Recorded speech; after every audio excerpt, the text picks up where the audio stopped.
Oke, hai, assalamualaikum sahabatku di mana berada. Nah, sekarang welcome back to my kelas di kelas online blogger kita kali ini.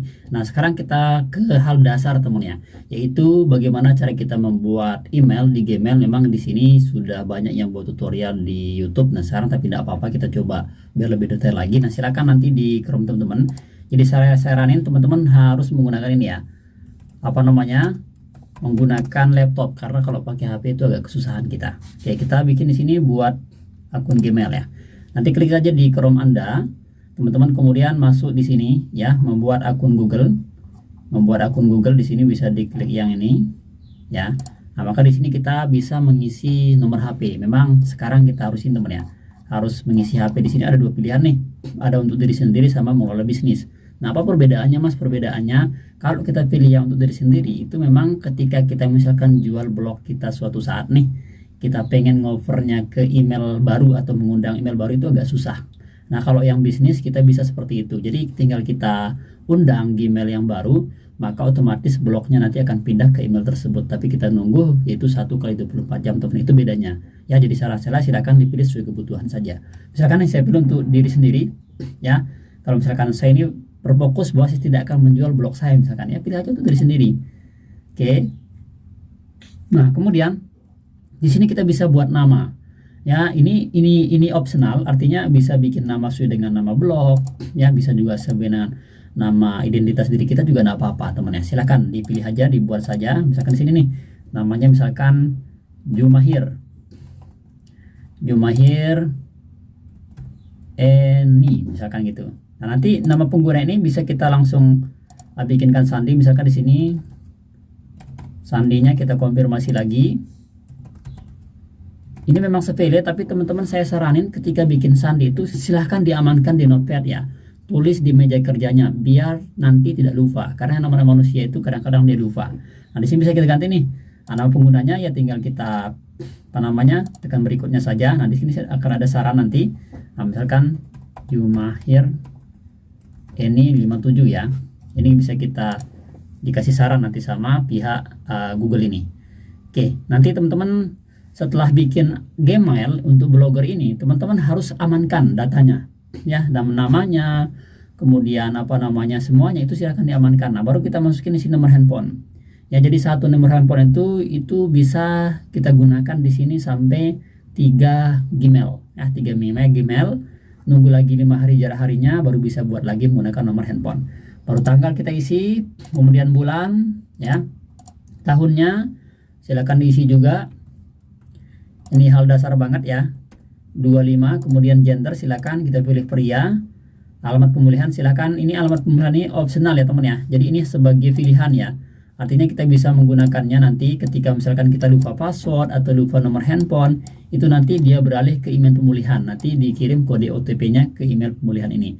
Nah, silakan kalau teman mengisi silakan diisi saja ya.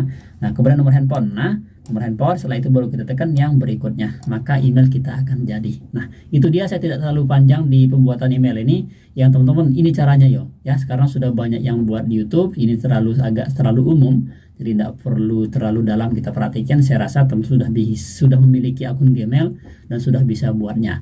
Oke, sekarang nih kita lanjut ke apa namanya, ke materi kita, itu riset dan menentukan niche untuk kita sebagai blogger, biar kita terarah, biar kita nanti pas nulisnya itu terarah. Oh, hari ini saya harus judulnya ini nih ya. Nah, jadi ketika kita menjadi seorang blogger itu kita harus memutuskan dan berani untuk fokus di satu niche. Jangan pernah gado-gado. Kalau masih gado-gado, maka kita akan sulit sukses teman di blogger itu. Jadi harus satu niche nih. Misalkan niche-nya masalah makanan, makanan aja kita bahas. Misalkan tentang pendidikan, pendidikan itu kan masih umum tuh. Ada pendidikan tentang misalkan kayak guru aja bahas gitu. Misalkan guru kebutuhannya apa nih? Misalkan RPP aja bahas. Kalau siswa apa butuhnya? Misalkan buku atau materi, ringkasan ya, atau kayak modul-modul. Nah, itu silahkan kita bahas di situ. Soal-soal saja dibahas. Jadi pendidikan itu bukan dia masih spesifik, bukan, tapi itu masih dia umum teman ya. Oke nih, saya akan kasih di sini ada juga bocoran, apa namanya, bocoran niche yang cocok untuk pemula nih. Yang para pemula di sini kita akan bisa mengecek nih niche apa nih yang kira-kira yang cocok untuk para pemula, serta bagaimana cara ngerisetnya dan mengamankan keyword-keyword yang potensial untuk mengembangkan blog kita. Oke teman ya, kita pertama di sini Kita lanjut aja di sini. Di sini saya biasa menggunakan namanya keyword sitter teman-teman. Ini keyword sitter nih. Nah, keyword sitter ini merupakan produk dari orang luar. Kita bisa di sini ngambil keyword ya. Kita butuh ada dua tool. Pertama keyword sitter ya. Ya bukan tool sih, ini website teman ya. Ini keyword sitter namanya. Nah, silakan, ini dia.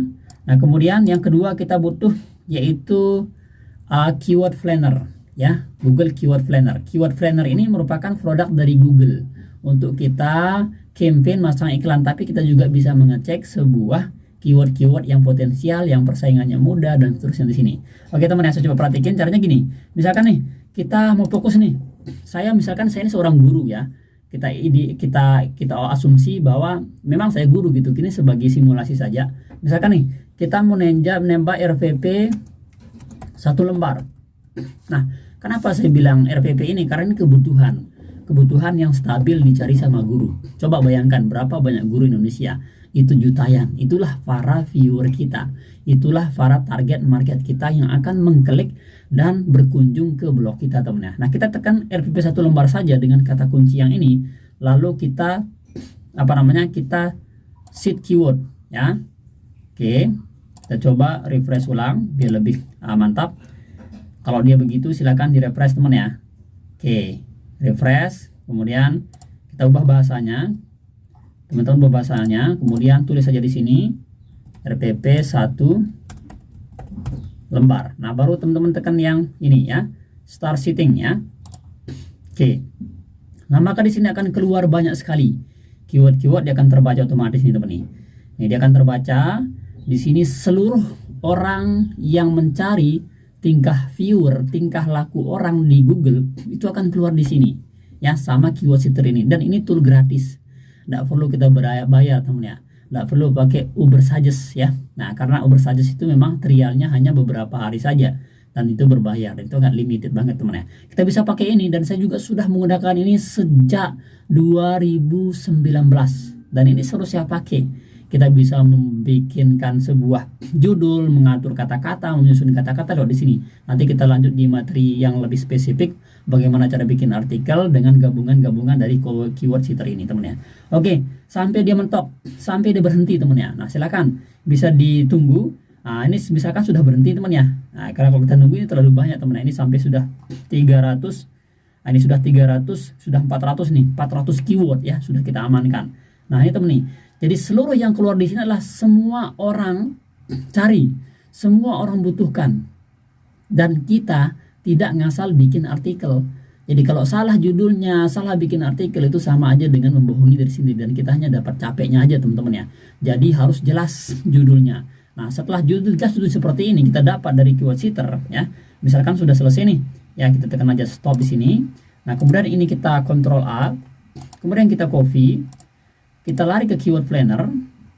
Di keyword planner kita pilih yang get sheer volume ini ya, yang ini. Nah, kemudian teman-teman tinggal paste di sini nih. Kalau misalkan dia bentuk file dalam Word atau dalam Excel, silakan bisa diupload filenya. Nah, karena tadi sudah saya copy, tinggal kita get started. Nah, kalau ada yang keyword error seperti ini dia paling bawah, tinggal teman-teman hapus saja nih. Karena ini dia duplikat ya, dia double dan ada kata-kata yang tidak sinkron dengan data di keyword planner. Nah, setelah begitu maka dia akan keluar data-datanya. Ini volume pencariannya berapa sih selama 28 hari? Apakah persaingannya mudah apa enggak? Atau jangan-jangan kompetisinya dia sulit? Nah, ini kita bisa mengecek lewat sini semua data-datanya teman ya. Nah, ini dia, kita coba hapus lagi kalau ada yang error seperti ini. Oke, kita get started lagi. Nah, teman-teman bisa mengecek di sini. Ini pentingnya dari keyword planner itu. Jadi datanya lengkap kita dapat. Oh, kalau saya misalkan tembak kata kunci ini, oh ya ternyata dia persaingannya mudah nih. Bisa saya nangkring nanti di atas teman-teman ya. Nah, contoh di sini nih, saya coba tunjukin ya. Misalkan nih, kita coba tunjukin. Ini dia salah satu. Misalkan ini saya pakai akun lain ya. Misalkan di sini kita coba RPP 1 lembar SMP misalkan teman ya. Nah, ini kan kata kunci nih, kata kunci yang memang persaingannya susah gitu ya, yang sangat sulit. Nah, tapi di sini kita lihat ada enggak blog saya teman ya. Kita lihat nih. Kita lihat di sini misalkan nomor 1 ya. Ya, di sini 1, 2, 3, 4. Nah, blog saya dia nomor 4, posisinya nomor 4 teman-teman ya. Nah, kenapa dia begitu? Karena tadi nanti kita lebih dalam lagi ke optimasi SEO dan cara menulis artikelnya. Nah, ini yang harus kita bentuk teman-teman. Bagaimana biar dia nangkring di 5 besar penelusuran YouTube. Kata kuncinya sangat sulit banget nih. Nah, kita bisa optimasi dengan kata kunci ini. Yang mana yang keluar, yang hitam-hitam ini kita optimasi, kita taruh nanti di artikel kita. Kita taruh nanti di penelusuran tagnya. Nanti kita lebih dalam lagi sana teman ya. Kita pelan-pelan saja. Oke, tadi kita kembali ke keyword planner. Keyword planner ini kan sudah dapat kita keywordnya. Nah, sekarang biar tahu nih volume ini competitionnya ya, ini kompetisi ya. Kemudian ini kompetisi yang kita perlu, kompetisi penelusuran selama 28 hari terakhir. Ini yang perlu kita tekan. Nah, sekarang caranya ini ditekan, yang average monthly ini ditekan ya teman ya, ditekan selama sekali aja. Nah, maka dia akan paling atas yang menurut volume pencarian tertinggi ya. Nih, RP1 lembar volume pencariannya itu 10.000 sampai 100.000 per 28 hari. Kita lihat, dan kompetisinya sangat tinggi ya, sangat mudah ya, low. Nah, kemudian RP1 lembar kelas 4 semester 1 volume pencariannya 1.000 sampai 10.000 selama 28 hari, dan kita lihat di sini kompetisinya itu low. Nah, ini dia low tuh semua teman nih. Nah, ini dia low semua. Nah, ini low semua nih. Nah, ini 10 sampai 100 juga kita isi, kita optimasi juga. Nah, ini low. Yang jelas yang penting dia low teman-teman ya, itu yang harus kita terapkan. Nah, teman-teman, ini bisa kita amankan, bisa kita download di sini. Nah, silakan teman-teman, nanti ini loh caranya. Bisa diamankan nih salah satu keyword-keyword yang sudah kita amankan. Nah, bisa juga begitu juga dengan niche-niche atau judul-judul yang lainnya. Teman tinggal cari aja di sini ya, tinggal cari aja di sini di keyword planner ini. Misalkan nih, bahasnya misalkan tentang misalkan tentang soal ya. Nah, soal, tulis aja di sini soal ya, tapi pilih dulu bahasa Indonesia. Ini biar lebih jelas teman-teman ya. Bahasa Indonesia, misalkan soal nih. Soal apa di sini nih? Misalkan nih, soal siswa misalkan ya. Misalkan soal apa? Soal SD misalkan ya. Nah, kita langsung start, maka di sini akan keluar semua. Ya, sebanyak-banyaknya. Nah, soal matematika semuanya. Nah, ini harus teman-teman tentuin. Kalau misalkan di niche pendidikan, silahkan ditentuin apakah fokus bahas soal nih atau bahas tentang RVV, silahkan pilih salah satu. Bang, gimana, bisa nggak saya bahas dua-duanya? Ya bisa, cuman agak kalau blogger baru sebaiknya fokus satu aja.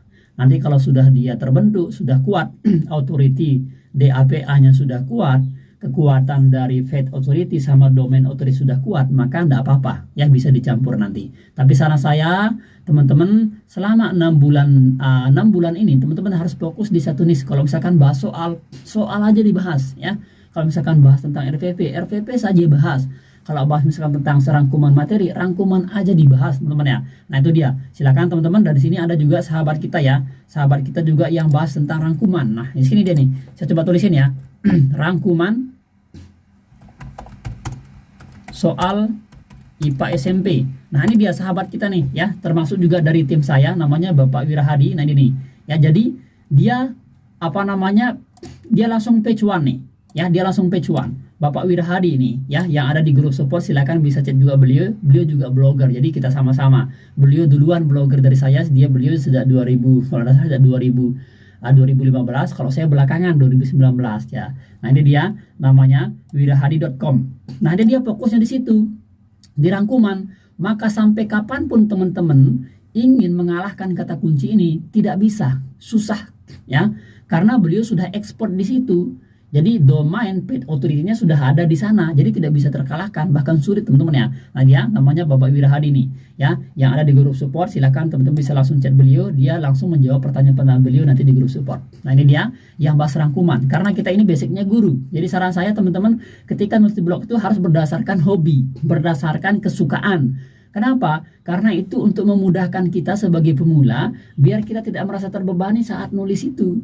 Karena kan rata-rata kita penyakitnya di situ teman ya. Oh, saya harus begini nih, cari idenya kemana nih? Karena kita bukan hobi dasar, bukan daripada dasar hobi kita. Nah, kalau misalnya dari hobi kita, otomatis kita tahu Kayak saya nih misalkan guru nih, otomatis saya tahu bagaimana administrasinya, kemudian struktur bikin RPP seperti bagaimana, itu saya tahu. Makanya ketika nulis itu enak. Jadi tanpa harus melihat referensi di Google juga bisa jalan gitu teman ya. Nah itu dia.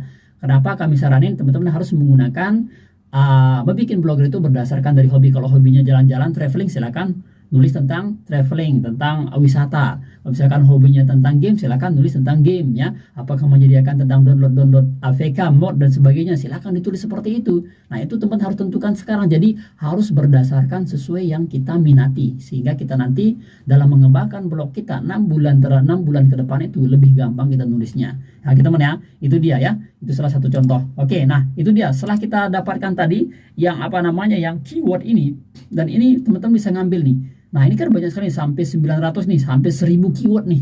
Ini bahas soal saja banyak sekali ya. Silahkan di teman-teman tinggal tulis saja. Kalau sesuai hobinya misalkan pariwisata, silakan wisata aja tulis di sini. Nih sampai 1000 teman nih. Ya ini kelihatan kan?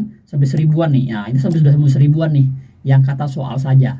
Nah teman-teman lalu silahkan di stop ya. Di stop. Nah kemudian di copy, kemudian di paste yang di tadi di keyword planner itu untuk mengetahui bagaimana tingkat tingkat kesulitannya, sehingga kita bisa nulis artikel mulai dari atas ya, sehingga kita terarah. Sehingga kita terarah nih. Di sini kan akan ada 1000 keyword. Ya, kita mulai dari atas. Terus sampai bawah istiqomah selama 6 bulan, maka nanti akan ada data analitiknya. Data analitiknya yang bisa kita lihat lewat ini teman ya.